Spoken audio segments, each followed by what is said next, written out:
साथियों नमस्कार, मैं हूं नीरज पटेल और आप देख रहे हैं नेशनल जनमत।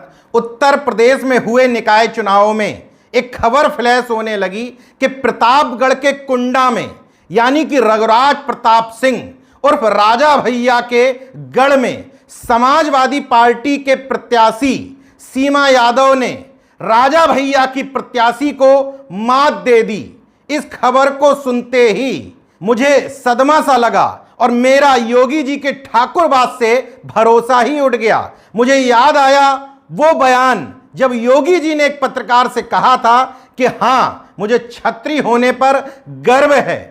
जब आपसे ये कहा जाता है कि आप खाली राजपूतों की पॉलिटिक्स करते हैं तो आपको क्या दुख होता है? नहीं, कोई दुख नहीं होता। क्षत्रिय जाति में पैदा होना कोई अपराध थोड़ा है। हाँ, इस देश की एक ऐसी जाति है जिसमें भगवान भी जन्म लिए हैं और बार बार जन्म लिए हैं, तो अपनी जाति पर स्वाभिमान हर व्यक्ति को होना चाहिए।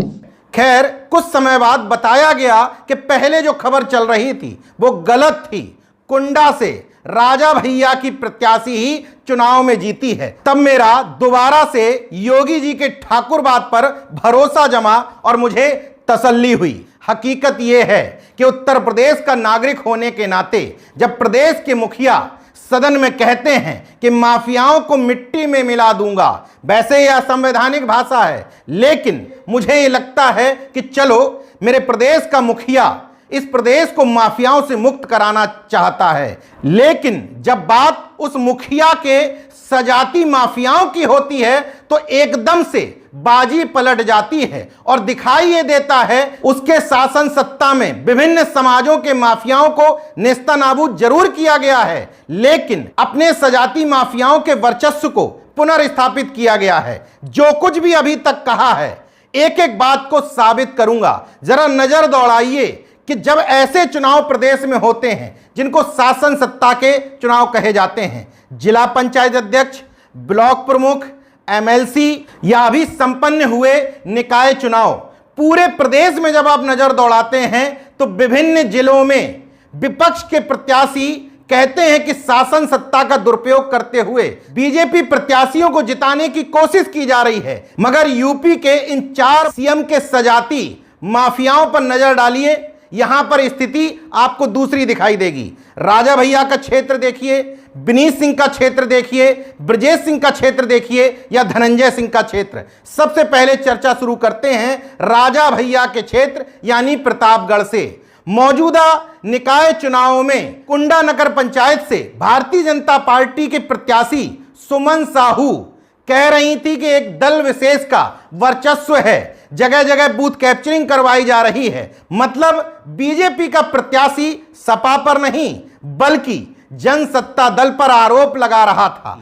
और जब परिणाम आया तो समाजवादी पार्टी की सीमा यादव दूसरे नंबर पर रहती हैं, राजा भैया की प्रत्याशी उषा त्रिपाठी पहले नंबर पर पहुंच जाती हैं और भारतीय जनता पार्टी की प्रत्याशी सुमन साहू तीसरे नंबर पर पहुंच जाती हैं।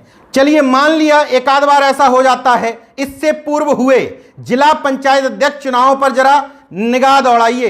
पूरे प्रदेश में विपक्ष के प्रत्याशी कह रहे थे कि बीजेपी वालों प्रत्याशियों को जिताने की कोशिश की जा रही है, लेकिन प्रतापगढ़ में बीजेपी की प्रत्याशी कह रही थी कि राजा भैया के प्रत्याशी का प्रशासन समर्थन कर रहा है। और जब परिणाम आए तो राजा भैया के प्रत्याशी को 40 वोट मिले, समाजवादी पार्टी के प्रत्याशी को 6 वोट और भारतीय जनता पार्टी के प्रत्याशी को महज 3 वोट। चुनाव जीतने के बाद जहां राजा भैया योगी आदित्यनाथ जी को धन्यवाद दे रहे थे, वहीं बीजेपी की प्रत्याशी धरने पर बैठी हुई थी, कह रही थी हमारे साथ अन्याय हुआ है। अब जरा 2022 में हुए एमएलसी चुनाव पर नजर दौड़ा लीजिए। पूरे प्रदेश में 36 सीटों पर एमएलसी के चुनाव हुए थे। 33 सीटों पर भारतीय जनता पार्टी जीती थी, 3 सीटों पर नहीं जीती थी। 2 पर निर्दलीय और 2 में से 1 पर धनंजय सिंह की पत्नी निर्दलीय, दूसरे पर ब्रजेश सिंह की पत्नी निर्दलीय और तीसरे पर राजा भैया की जनसत्ता दल का कैंडिडेट अक्षय प्रताप सिंह। यहां भी भारतीय जनता पार्टी का प्रत्याशी कह रहा था कि माई बाप हमारे साथ गलत हुआ है, आखिर ये रिश्ता क्या कहलाता है। यही हाल ब्लॉक प्रमुख और अन्य चुनावों में भी प्रतापगढ़ में रहता है। राजा भैया का रसूख समझ लीजिए, 1993 से लगातार विधायक हैं।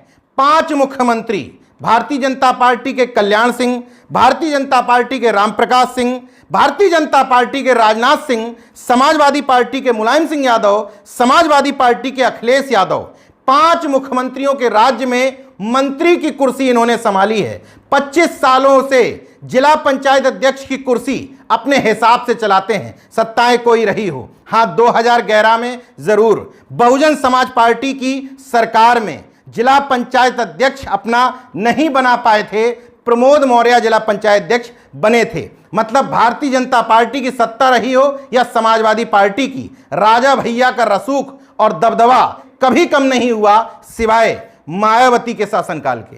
खैर, पुरानी सरकारों की बात तो अलग है, लेकिन ऐसे समय में जब एक मुख्यमंत्री गर्व के साथ कहता है कि मेरे शासनकाल में माफिया या तो मिट्टी में मिल गए या दुनिया छोड़ के चले गए, उसके शासन में जब राजा भैया जैसा कोई शख्स कहता है बड़े शान के साथ कि शेर कभी शिकार करना बंद नहीं करता और शेर कभी कुत्तों का शिकार नहीं करता, जब वो गर्व के साथ कहता है कि आज तक कुंडा में जुलूस निकालने की किसी की हिम्मत नहीं हुई, और जब राजा भैया बड़े घमंड के साथ कहते हैं कि कोई माई का लाल नहीं जो कुंडा में कुंडी लगा दे, तब इस रिश्ते में जातिवाद की बू आती है। अब दूसरा उदाहरण समझिए, बनारस का माफिया ब्रजेश सिंह पूर्व एमएलसी है। एमएलसी के चुनाव में पूरे प्रदेश में विपक्ष आरोप लगा रहा था कि भारतीय जनता पार्टी के प्रत्याशियों का प्रशासन समर्थन कर रहा है। ऐसे समय में भारतीय जनता पार्टी के बनारस से प्रत्याशी सुदामा पटेल बड़े निरीह और बेचारे टाइप के बन के कह रहे थे कि हमारी प्रशासन सुन ही नहीं रहा है। और क्यों नहीं सुन रहा है? क्योंकि वहां सीएम के सजाती ब्रजेश सिंह की पत्नी अन्नपूर्णा सिंह चुनाव लड़ रही थी और निर्दलीय चुनाव जीती भी। अगर वास्तव में योगी आदित्यनाथ जी टाइट करके रखते तो क्या हिम्मत थी कि एक माफिया की पत्नी भारतीय जनता पार्टी के प्रत्याशी के खिलाफ मोदी जी के संसदीय क्षेत्र से चुनाव जीत जाए? संभव नहीं था, लेकिन ऐसा हुआ। इससे पहले ब्लॉक प्रमुखी के चुनाव में ब्रजेश सिंह की रसोईया सेवापुरी ब्लॉक से न सिर्फ भारतीय जनता पार्टी से टिकट पा जाती है बल्कि जीत भी जाती है। यहां यह बताना जरूरी है कि ब्रजेश सिंह के भतीजे सुशील सिंह भारतीय जनता पार्टी से ही चंदौली की सैयद राजा सीट से विधायक भी हैं। फिर भी गर्व के साथ सदन में पूछा जाता है कि माफियाओं को कौन आगे बढ़ा रहा है। खैर, विपक्ष की हिम्मत भले ही ना हो, लेकिन तथ्यों को सामने लाना जरूरी है।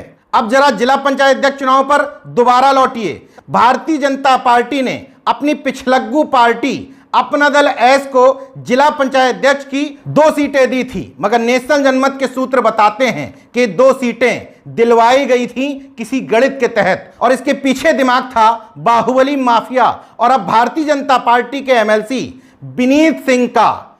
जौनपुर की सीट जिस पर धनंजय सिंह की पत्नी श्रीकला रेड्डी निर्दलीय चुनाव लड़ रही थी, अपना दल एस से टिकट मिला था रीता पटेल को, लेकिन जब परिणाम सामने आए तो रीता पटेल को 0 वोट मिले, क्योंकि रीता पटेल ने अपना वोट भी धनंजय सिंह की पत्नी को दे दिया था। क्या यह संभव है बिना किसी सांठगांठ और बिना किसी सेटिंग के?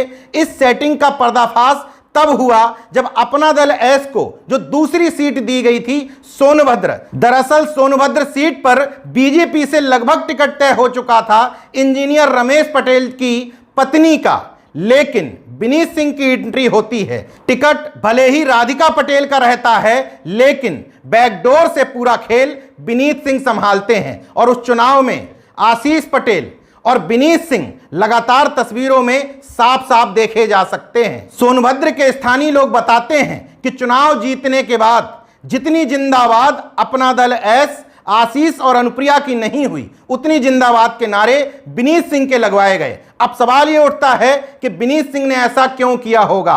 दरअसल विनीत सिंह का बताया जाता है कि करीबी और कभी ड्राइवर रहे राजू कनौजिया मिर्जापुर से जिला पंचायत अध्यक्ष का चुनाव लड़ रहे थे। तो विनीत सिंह को अपना एमएलसी का चुनाव आगे मिर्जापुर से लड़ना था। इसलिए विनीत सिंह ने अपनी भविष्य की राजनीति को देखते हुए ये सारा खेल खेला था।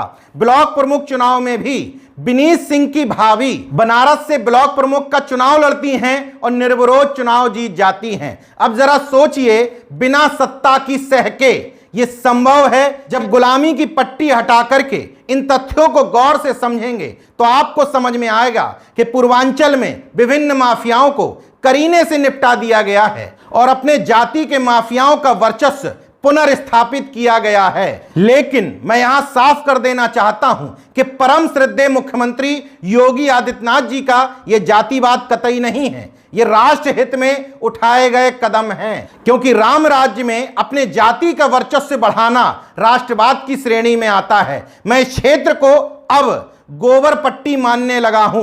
पहले कोई कहता था तो बुरा लगता था, मगर सब कुछ देखने के बाद एक राज्य का मुख्यमंत्री खुद कहता है कि मुझे अपनी जाति पर गर्व है। इसके बावजूद लोग अन्य पार्टी के नेताओं को जातिवादी मानते हैं और इन लोगों को जो अपने मुंह से जातिवाद स्वीकार करते हैं, साफ साफ देखा जा सकता है उनको राष्ट्रवादी हिंदू हृदय सम्राट मानते हैं। तो ये मान लेना चाहिए कि इस प्रदेश के लोग इस मानसिक गुलामी के आदी हो चुके हैं। देखते रहिए नेशन जनमत, जागरूक और सजग बने रहिए। जय विज्ञान, जय संविधान, जय लोकतंत्र। धन्यवाद।